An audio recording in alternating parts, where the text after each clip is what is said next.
OpenAI, I mean, you seem somewhat frustrated with them. You were one of the big contributors early on. I am the reason OpenAI exists. Why do you think he's so frustrated or disappointed with the direction that OpenAI has gone? I mean, you should ask him. Elon tries all sorts of things for a long time. It's a lie. Yeah, Straight up. It's a straight up lie. How you feel personally today about all this? Tremendously sad. I grew up with Elon as like a mega hero. The single biggest reason they're happening is because of me. The company is not for sale, neither is the mission. We're happy to buy Twitter if you can stop all that. Like, it doesn't have to change the world. Like, You know, we started OpenAI together, and then at some point, we like totally lost faith. We do all of this because we believe that AI is going to be a technological and societal revolution. It will change the world in many ways, and we're happy to get to work on something that will empower all of you to build so much for all of us. Samuel Harris Altman, Sam for short, CEO of OpenAI, the creator of ChatGPT, DALL-E, and Sora. Everyone who's even remotely interested in AI knows this name now. Seen as an innovator and a visionary, his life story is not a usual one. Born in an ordinary family, he's proven to be nothing but ordinary since the early days of his life. But how could a kid who used to code for Mac become a tech titan? This is a crazy story of how a regular Chicago kid became the face of AI. Sam was born on April 22nd, 1985, to a dermatologist and a real estate broker. Very normal on the surface, right? Except by the time he was 8, he was already programming on a Macintosh his parents got him. He was that kid, super curious, always into something new, and laser focused when he found something that interested him. Classmates saw him as friendly but insanely determined. He wasn't just a computer whiz though, he also had that early entrepreneur gene. When he was 12, he ran a small online business flipping baseball cards. By 19, he dropped out of Stanford's computer science program to co-found Looped, location-based social app. Chances are you've never heard of Looped, and honestly, neither had I.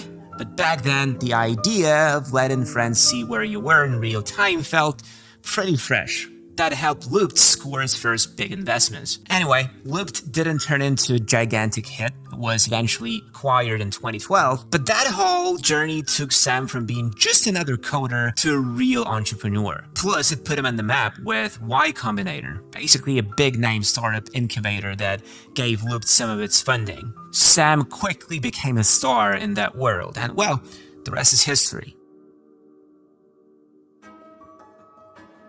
Back in the early 2010s, AI was just starting to show its true potential. It wasn't exactly everywhere yet, but there were these key moments like IBM Watson crushing it on Jeopardy and Google's DeepMind winning at Go. That really caught Sam's eye. He knew something big was on the horizon. You could say he was a total dreamer, and he started feeling limited by the usual tech stuff around him. Photo sharing apps, gig economy services, and all that jazz. Sure, Sam was already killing it as a startup kingmaker, helping companies like Airbnb and Dropbox get off the ground. He was successful, he was respected, but still in the comfort zone of familiar territory. Then he got obsessed with one big idea, AGI, or Artificial General Intelligence. Sam later admitted he saw AGI as maybe the most transformative invention humanity could create, something that might help us elevate humanity, but also be a world changer so massive. You could say, this time it's different. After spending a while stuck in this idea, Sam and a few other visionaries decided to switch gears completely. In December 2015, they founded OpenAI with a goal that was simple but also massive. Make sure AI's progress was safe and beneficial for all. Money was never the main reason. He always saw AI as a tool that could shape a brighter future. Sure, that might sound a bit high-minded or pompous, but hey, Sam is a dreamer. Naturally, you can't talk about OpenAI without mentioning the founding crew: Jessica Livingston, Peter Thiel, and of course, Elon Musk. These days, Musk and Altman have a pretty complicated relationship, but back in 2015, they were on the same page, sharing big ideas. Today we have Elon Musk. Elon, thank you for joining us. Yeah, thanks for having me. We all know how that story went, though. In early 2018, Elon left OpenAI and soon became one of its loudest critics. So yeah, things changed big time, but that's a tale for another day. When all this was happening, there were no assistants of any kind unless you count Siri. So Sam had to do everything himself, like working with company data. Now you can just use ChatGPT, but back then, let's be honest, most broad AI models might have huge training sets, but when it comes to detailed, specific info, like your company's internal docs or some weird product specs, they usually crash and burn. I've had to correct so many AI answers that sounded sure of themselves but were totally off base. That's where Custom GPT AI flips the script. They are sponsoring this video, and you just upload your stuff, documents, website text, YouTube content, even files straight from Google Drive, and the platform builds a specialized model around your data. And as the result, you get super accurate responses backed by real citations. I can feed it some obscure internal files and get perfectly on-point answers every time. And they don't train their models on your data, unlike certain big names. You know who I mean. Custom GPT makes privacy a priority. If your business deals with sensitive or proprietary info, that alone might be worth every penny. Where Custom GPT really shines is deployment. Once your custom agent is set up, you can put it anywhere. Your website, Slack, customer portals, even behind a paywall if you've got a software service or knowledge product. That kind of flexibility just isn't something ChatGPT can do out of the box. And guess what? It's not just small startups or AI nerds like me messing with it. Big hitters like MIT, Adobe, and Dropbox are on board. They're also the only startup listed alongside OpenAI, Meta, and Amazon as a Gen AI immersion leader. Pretty insane company to keep. So if your business needs accurate, private, domain-specific answers, and you are done trying to jury-rig solutions with one-size-fits-all tools, Custom GPT is absolutely worth your time. The link is in the description. Like with any big project, the first few years can be brutal, and Sam's journey was no exception. He didn't just drop everything at Y Combinator all at once. Instead, he tried to juggle both roles. By day, he was YC's president. By night, he was an AI enthusiast funding research. Sort of like Batman, if Batman spent his nights debugging instead of fighting crime. It was almost as if he was asking himself, am I really ready for this? Everyone knew pushing for human-level AI was a huge gamble. It could take decades, suck up billions of dollars, and put him in direct competition with tech giants who had way more resources. And let's not forget, OpenAI started off as a non-profit, so the usual money-making models didn't apply. How on earth would they pay for everything? But Sam had a powerful ace up his sleeve. Paul Graham, the guy who first spotted his potential back in 2014 and made him president of YC.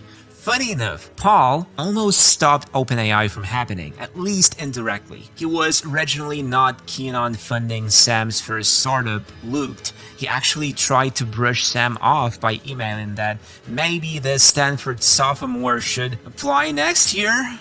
Sam's legendary reply, I am a sophomore, and I am coming. That sealed the deal. He flew to Boston, wowed Paul and Jessica Livingston, and Jessica later said, from the first moment we met him, we realized this kid is wise beyond his years. So Paul ended up becoming Sam's mentor and eventually one of his best friends. He taught Sam how to lead without trampling on the people he worked with, a skill that's not so common, even in Silicon Valley. Sam also had Elon Musk in his corner back then, serving as a sort of philosophical guide, making sure Sam's vision stayed somewhat ethical. Every dreamer needs someone to keep them grounded, right? And seriously, why stop? All that's limiting you is your imagination at this point. Just dream something and bring it to life. And for all of you struggling to visualize stuff, use AI Tool Finder for finding the right AI tool for your needs. Chat with our bots to learn more about AI, or just have a voice chat with my digital copy. And there are also tons of educational materials and unique videos you won't find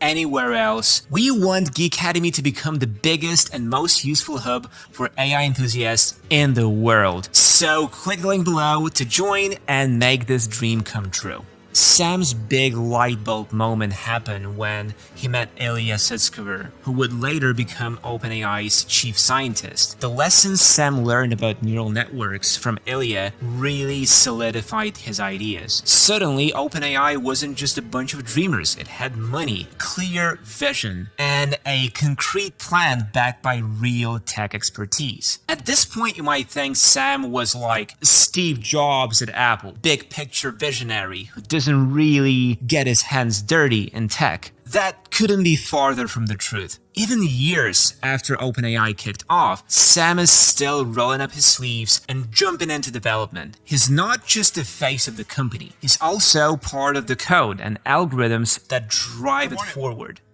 Welcome to our first ever OpenAI Dev Day. We're thrilled that you're here, and this energy is awesome.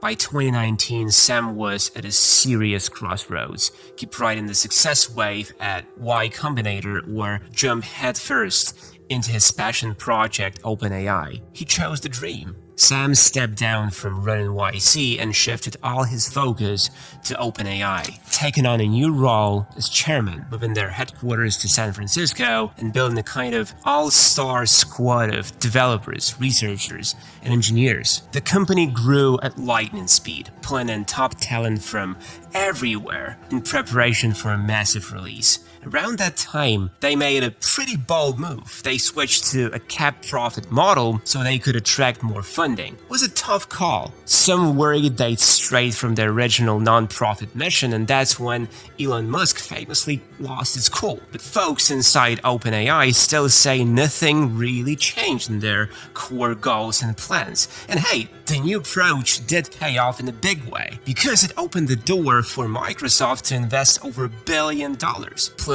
all the crazy computing power that came with it. That's when OpenAI as we know it truly took shape. Also in 2019, OpenAI introduced GPT-2, and it was so shockingly good at generating text that they actually held back the full version for fear it could be misused. Almost no one outside the tech world noticed, since most people couldn't even get their hands on it. Still, GPT-2 was proof that their strategy was working, the technology was solid, and the ultimate dream was still within reach. Then, in June 2020, OpenAI revealed GPT-3, which took it up about 10 notches, bigger, bolder, and seriously more powerful. The world called it a huge leap forward, and every new breakthrough after that kept raising the bar.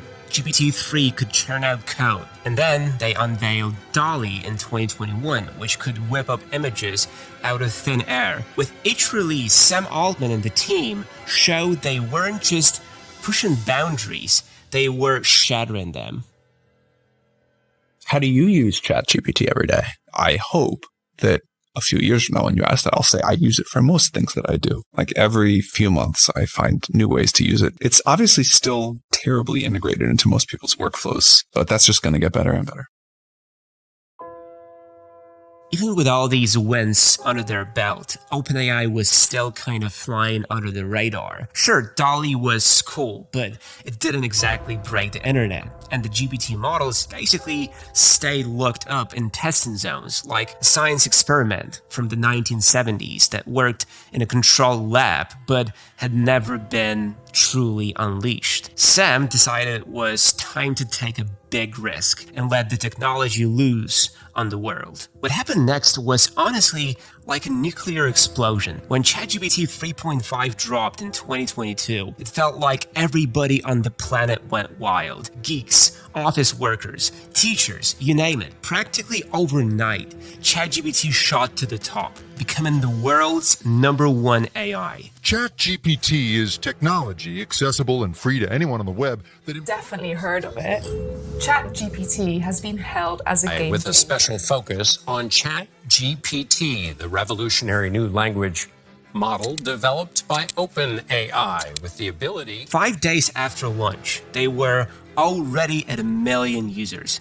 Internally, though, all that sudden success made the OpenAI team a bit nervous. They scrambled to add safety filters and set up usage policies because, let's face it, nothing kills a good thing faster than people using it for, well, not so good things. Rivals started popping up, trying to get their share of the spotlight, but ChatGPT was already miles ahead, rolling out new features seemingly every week, running on a powerful platform and spitting out way fewer hallucinations than the rest. Now, nearly 3 years later, it's hard to overstate just how massive ChatGPT's impact was. The current AI race is basically down to a handful of big contenders, with the occasional surprise newcomer like DeepSeek. But at this point, all the tools look pretty similar, do mostly the same stuff, and did pretty well. And yet, ChatGPT was and still is sitting right there at the top. If you thought everything just magically fell into place after that, think again. Things were only getting started, and Sam had no idea what was coming next. On May 16th, 2023, he actually sat in front of the US Senate. Yeah, the actual Senate, and practically begged them to put strict AI laws in place. So get to the perils issue, though, because I know... Well, that's one. I mean, that is a peril, which is you slow down American industry in such a way that China or somebody else makes faster progress. He didn't mince words, saying something like, if this technology goes bad, it could go really bad. Picture it, a kid from St. Louis, who wasn't even 30 yet, telling senators how this tech might either remake the world or ruin it. Tell me that doesn't give you serious Oppenheimer vibes. It's safe to say this wasn't the spotlight Sam had been chasing, but after spending so much time running Y Combinator, he was smart enough not to just hide under a desk. He knew the weight on his shoulders. Not long after he wrapped up in Washington, Sam kicked off what was basically an AI world tour. Instead of singing in stadiums, though, he was hopping between 22 different countries in just a few weeks to chat with leaders about the future of AI, from London's Downing Street to Paris's Élysée Palace, and then all the way to high-tech forums in Asia. At this point in the story, you'd think would be all cheers and high fives, right? But in reality, that moment of glory was about to be cut short. Turns out a coup was brewing right under Sam's nose, and he never saw it coming.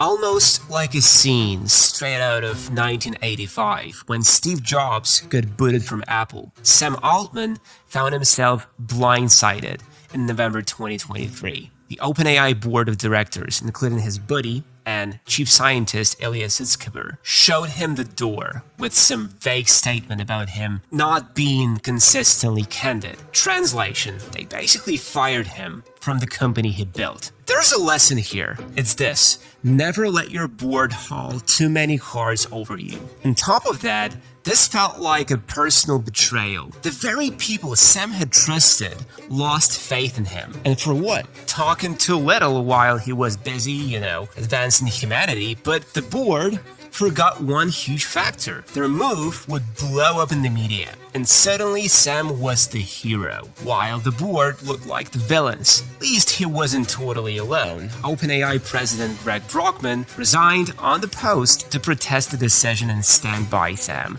Now that's real friendship. That's what friends do. They help, they support, and they lead. Even though he had his allies, those days must have been a huge test of character. Do you fight back, run away, or just let the crisis crush you? For Sam, those first 48 hours were probably a total nightmare. But he's nobody's fool, and he's got powerful friends like Microsoft CEO Satya Nadella. Just 3 days after the coup, Nadella basically rode in on a white horse, announcing that Microsoft had hired Altman to lead a new AI research team. Was it for real or a bluff? For a hot minute, it looked like Sam might fall to Microsoft and leave OpenAI in the dust. Talk about Game of Thrones level intrigue.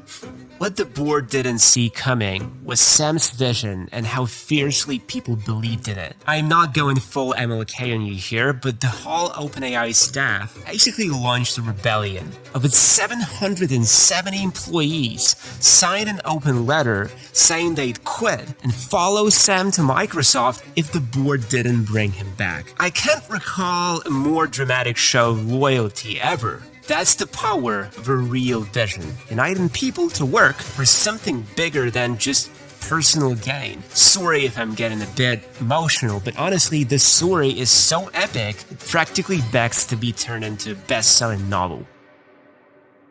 I want to close with the words of Professor Hawking once more. We need to take learning beyond the theoretical discussion of how AI should be and take action to make sure we plan for how it can be.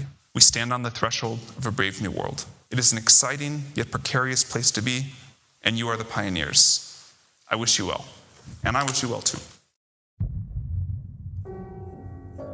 By day 4 of this unscripted boardroom drama, everything flipped. The board surrendered, Sam Altman came back as OpenAI CEO, and the old board members stepped down. Victory doesn't even begin to describe it. It was straight up proof that powerful vision can beat out corporate red tape any day. Usually, after a corporate shakeup like this, you'd expect heads to roll. But Sam, well, he didn't need to do any of that. He knew his entire team had his back, so why go firing everyone? Even the people who had wronged him were more or less forgiven. Ilya Sutskever, the co-founder who helped give Sam the boot, actually apologized, saying he deeply regretted it. Meanwhile, Sam's crisis-time buddy, Microsoft CEO Satya Nadella, earned major brownie points. By stepping in so quickly, he basically cemented the Microsoft OpenAI alliance. At that point, the two were pretty much inseparable. And let's not forget how this whole ordeal impacted Sam's public image. Before, people saw him as a super smart visionary, but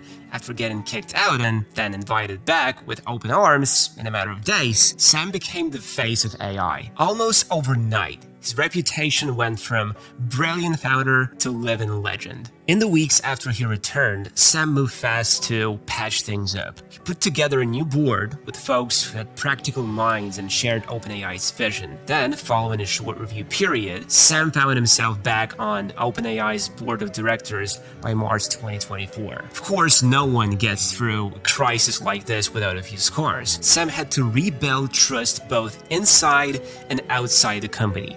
I think some of the tech companies, the big tech companies of the generation before us, got stuff very wrong. People couldn't help but wonder, why on earth had the board felt the need to drop the nuke in the first place? As things calmed down, one ex-board member said they were worried Sam was moving too fast and leaving them in the dark. And honestly, if we're talking about a tech that some folks think could pose a threat to humanity, keeping secrets is a pretty bad look. Thankfully, Sam listened. OpenAI rolled out better oversight and clear processes, making sure everyone felt safer about where AI was heading. And you can see it in the updates they release these days. Before the coup, new features sometimes launched a bit rough around the edges, maybe even half-baked. Now, each release is a lot more polished, well-tested, and with fewer glaring, wait, that could be a problem moments. And for a tech that's reshaping the world, that's exactly what we need.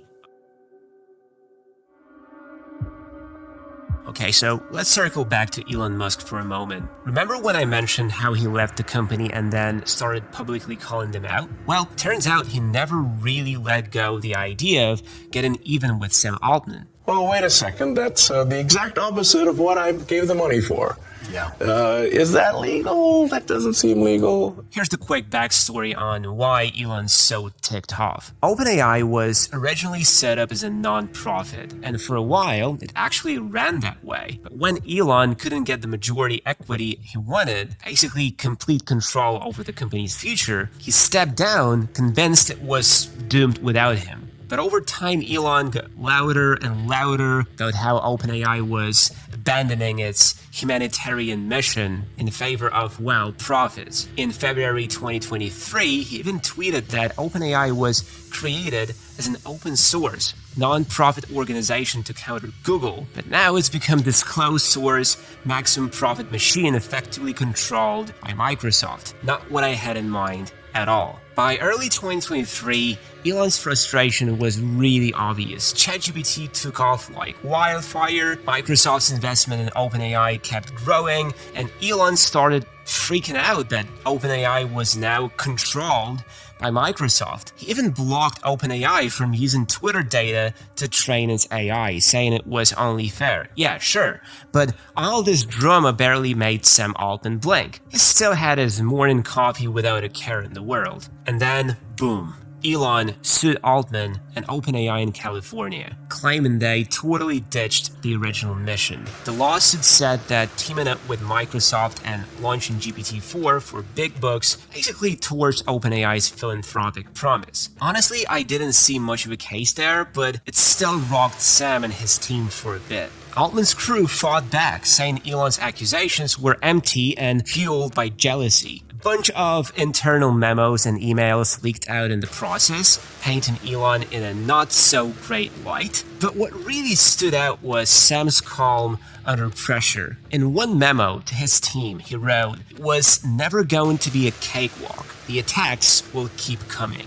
Eventually, the court sided with Sam and Elon dropped that lawsuit. But he wasn't done yet. He refiled in federal court, this time accusing Altman and OpenAI of misleading him and even bringing up RICO charges, basically accusing them of organized wrongdoing. So now it's looking like we're heading for a big dramatic showdown in the court.